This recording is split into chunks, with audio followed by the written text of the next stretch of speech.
ಒಂದ್ ಕಡೆ ಸಂಪುಟ ಪುನರಚನೆ ಖಂಡಿತವಾಗಿಯೂ ಆಗುತ್ತೆ ಅನ್ನುವಂತ ಚರ್ಚೆ ಇದೆ. ಇದರ ಮಧ್ಯೆ ಬಳ್ಳಾರಿಯ ಕಾಂಗ್ರೆಸ್ ನಾಯಕರು ಸಚಿವಗಿರಿಗಾಗಿ ಲಾಬಿ ನಡೆಸುತ್ತಿದ್ದಾರೆ. ಸಚಿವಗಿರಿಯನ್ನ ಮರಳಿ ಪಡೆಯೋಕೆ ಬಿ ನಾಗೇಂದ್ರ ಜಿದ್ದನ್ನ ಹಿಡ್ಕೊಂಡಿದ್ರೆ, ಇತ್ತ ಪತ್ನಿಗೆ ಮಂತ್ರಿಗಿರಿಯನ್ನ ಕೊಡಿಸಬೇಕು ಅಂತ ಹೇಳಿ ಸಂಸದ ತುಕಾರಾಂ ಸರ್ಕಸ್ ಮಾಡ್ತಿದ್ದಾರೆ. ಮತ್ತೊಂದು ಕಡೆ ಕಂಪ್ಲಿ ಶಾಸಕ ಜಿಎನ್ ಗಣೇಶ್ ಕೂಡ ಮಂತ್ರಿಗಿರಿಗಾಗಿ ಪಟ್ಟನ್ನ ಹಿಡಿದಿದ್ದಾರೆ. ಯುವ ಕೋಟಾದಡಿ ಮಂತ್ರಿಗಿರಿಯನ್ನ ಗಿಟ್ಟಿಸಿಕೊಳ್ಳೋಕೆ ಸರ್ಕಸ್ ಮಾಡ್ತಿದ್ದಾರೆ. ಸಚಿವ ಸಂಪುಟ ಪುನರಚನೆಯಾಗಿದ್ದೇ ಆದ್ರೆ ನಮಗವಕಾಶ ಸಿಗಬೇಕು ಅಂತ ಹೇಳಿ ಬಳ್ಳಾರಿಯಿಂದ ಮೂವರು ನಾಯಕರ ಪ್ರಯತ್ನ. ಒಂದ್ ಕಡೆ ಬಿ ನಾಗೇಂದ್ರ ಅವರು ಮರಳಿ ಸಚಿವ ಸ್ಥಾನವನ್ನ ಪಡ್ಕೊಳ್ಳೋದಕ್ಕೆ ಪ್ರಯತ್ನವನ್ನ ಮಾಡ್ತಿದ್ದಾರೆ. ಮತ್ತೊಂದು ಕಡೆ ಸಂಸದ ತುಕಾರಾಂ ಅವರು ಮೊಟ್ಟ ಮೊದಲ ಬಾರಿಗೆ ಶಾಸಕಿಯಾಗಿರುವಂತಹ ಪತ್ನಿ ಅನ್ನಪೂರ್ಣ ಅವರಿಗೆ ಹೇಗಾದ್ರೂ ಮಾಡಿ ಸಚಿವ ಸ್ಥಾನವನ್ನ ಮಹಿಳಾ ಕೋಟಾದಡಿ ಕೊಡಿಸಬೇಕು ಅನ್ನುವಂತಹ ಪ್ರಯತ್ನದಲ್ಲಿದ್ದಾರೆ. ಇನ್ನೊಂದ್ ಕಡೆ ಜಿಎನ್ ಗಣೇಶ್ ಕಂಪ್ಲಿ ಶಾಸಕರು ಯುವ ಕೋಟಾದಡಿ ನನಗವಕಾಶವನ್ನ ಕೊಡಬೇಕು ಬಳ್ಳಾರಿಯಿಂದ ಅನ್ನುವಂಥ ಜಿದ್ದನ್ನ ಹಿಡ್ಕೊಂಡಿದ್ದಾರೆ ಅನ್ನುವಂಥ ಆಕಾಂಕ್ಷೆಯನ್ನ ವ್ಯಕ್ತಪಡಿಸಿದ್ದಾರೆ.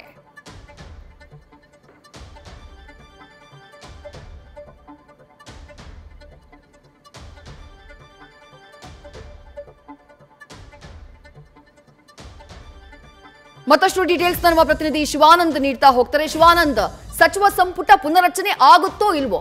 ಒಂದ್ ಹಂತಕ್ಕೆ ಬೆಳವಣಿಗೆ ಅಂತೂ ನಡೀತಾ ಇದೆ. ಫೈನಲ್ ಮಾತುಕತೆ ಆಗೋದು ಬಾಕಿ ಇದೆ ರಾಹುಲ್ ಗಾಂಧಿಯವರ ಮುಂದೆ. ಇಫ್ ಇನ್ ಕೇಸ್ ಸಚಿವ ಸಂಪುಟ ಪುನರಚನೆ ಆಗಿದ್ದೇ ಆದಲ್ಲಿ ನಮಗವಕಾಶ ಕೊಡಬೇಕು ಅಂತ ಹೇಳಿ ಬಳ್ಳಾರಿ ಜಿಲ್ಲೆಯೊಂದರಿಂದಾನೇ ಮೂವರು ನಾಯಕರಿಂದ ಲಾಬಿ ನಡೀತಾ ಇದೆ. ಬಟ್ ಯಾರಿಗೆ ಸಿಗುವಂತಹ ಚಾನ್ಸಸ್ ಇದೆ? ಯಾವ ಮಾನದಂಡದಲ್ಲಿ ಸಿಗುವಂತಹ ಚಾನ್ಸಸ್ ಇದೆ? ಲಾಬಿ ಯಾವ ರೀತಿಯಾಗಿ ನಡೆಸ್ತಿದ್ದಾರೆ? ಯಾರ ಮೇಲೆ ಒತ್ತಡವನ್ನ ಹೇರ್ತಿದ್ದಾರೆ? ಶಿವಾನಂದ್.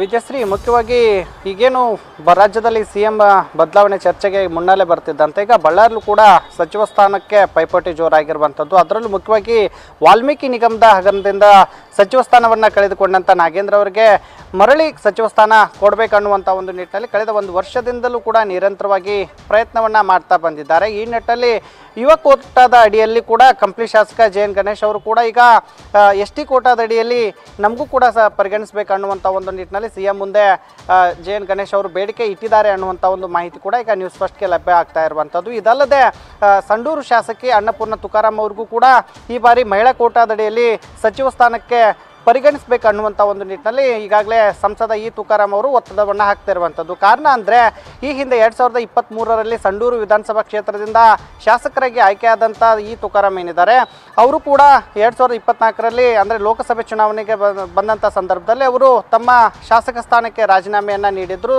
ತದನಂತರದಲ್ಲಿ ಅವರ ಪತ್ನಿಗೆ ಟಿಕೆಟನ್ನು ನೀಡಿ ಉಪಚುನಾವಣೆಯಲ್ಲಿ ಕಾಂಗ್ರೆಸ್ನಿಂದ ಗೆಲುವಾಗಿತ್ತು. ಈ ನಿಟ್ಟಿನಲ್ಲಿ ನಾನು ಮಾಡಿದಂಥ ತ್ಯಾಗಕ್ಕಾಗಿ ನಮಗೂ ಕೂಡ ಸಚಿವ ಸ್ಥಾನ ಕೊಡಬೇಕನ್ನುವಂಥ ಒಂದಷ್ಟು ಬೇಡಿಕೆಯನ್ನು ಈಗಾಗಲೇ DCM ಆದಿಯಾಗಿ ಏನು ಖರ್ಗೆ ಅವ್ರಿಗೂ ಕೂಡ ಮಾಹಿತಿಯನ್ನು ತಿಳಿಸಿದ್ದಾರೆ ಅನ್ನುವಂಥ ಒಂದು ನಿಟ್ಟಿನಲ್ಲಿ ಮಾಹಿತಿ ಕೂಡ ಈಗ ಗೊತ್ತಾಗ್ತಿರುವಂಥದ್ದು. ಅಂದರೆ ಬಳ್ಳಾರಿ ಅಖಂಡ ಬಳ್ಳಾರಿ ಅಂದರೆ ಬಳ್ಳಾರಿ ಮತ್ತು ವಿಜಯನಗರ ಜಿಲ್ಲೆಗೆ ಸೇರಿದಂತೆ ಈಗ ಸ್ಥಳೀಯ ಏನು ಶಾಸಕರಿಗೆ ಸಚಿವ ಸ್ಥಾನ ಸಿಕ್ಕಿಲ್ಲ. ಹಾಗಾಗಿ ಹೊರಗಿನವರಿಗೂ ಕೂಡ 2 ಜಿಲ್ಲೆಯ ಉಸ್ತುವಾರಿಯನ್ನು ವಹಿಸಲಾಗಿದೆ.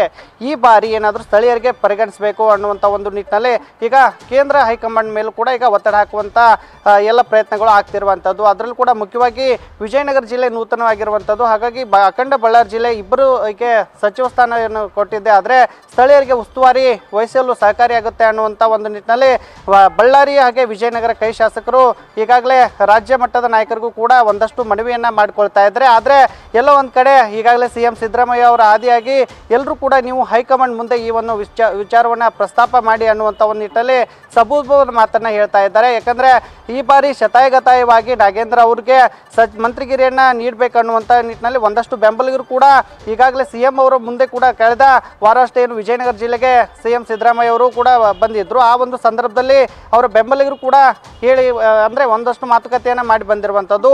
ಯಾಕಂದರೆ ನಾಗೇಂದ್ರ ಅವರಿಗೆ ಸಚಿವ ಸ್ಥಾನ ಜವಾಬ್ದಾರಿಯನ್ನು ನೀಡುವುದರಿಂದ ಬಳ್ಳಾರಿಯಲ್ಲಿ ಸಾಕಷ್ಟು ಅಭಿವೃದ್ಧಿಗಳ ಕೆಲಸಗಳು ಆಗ್ತವೆ ಅನ್ನುವಂಥ ಒಂದು ನಿಟ್ಟಿನಲ್ಲಿ ಮನವಿಯನ್ನು ಕೂಡ ಮಾಡಿ ಬಂದಿರುವಂಥದ್ದು. ಆದರೆ ಎಲ್ಲೋ ಒಂದು ಕಡೆ ಈಗ CM ಸಿದ್ದರಾಮಯ್ಯ ಅವರು ಕೂಡ ಈ ಒಂದು ಸಚಿವಗಿರಿ ಹಂಚಿಕೆ ವಿಚಾರದಲ್ಲಿ ಸೈಲೆಂಟ್ ಆಗಿರುವಂಥದ್ದು. ಹಾಗಾಗಿ ಈಗ ಕೇಂದ್ರ ನಾಯಕರಷ್ಟೇ ಈಗ ಬಳ್ಳಾರಿ ಶಾಸಕರು ಈಗ ಏನು ಮುಖ ಮಾಡ್ತಿರುವಂಥದ್ದು. ವಿದ್ಯಾಶ್ರೀ, ಥ್ಯಾಂಕ್ ಯು ಶಿವಾನಂದ್ ತಮ್ಮೆಲ್ಲ ಡೀಟೇಲ್ಸ್ಗೆ. ನ್ಯೂಸ್ ಫಸ್ಟ್ ನಿರ್ಭೀತಿಯಿಂದ ನಿಮ್ಮ ಪರವಾಗಿ.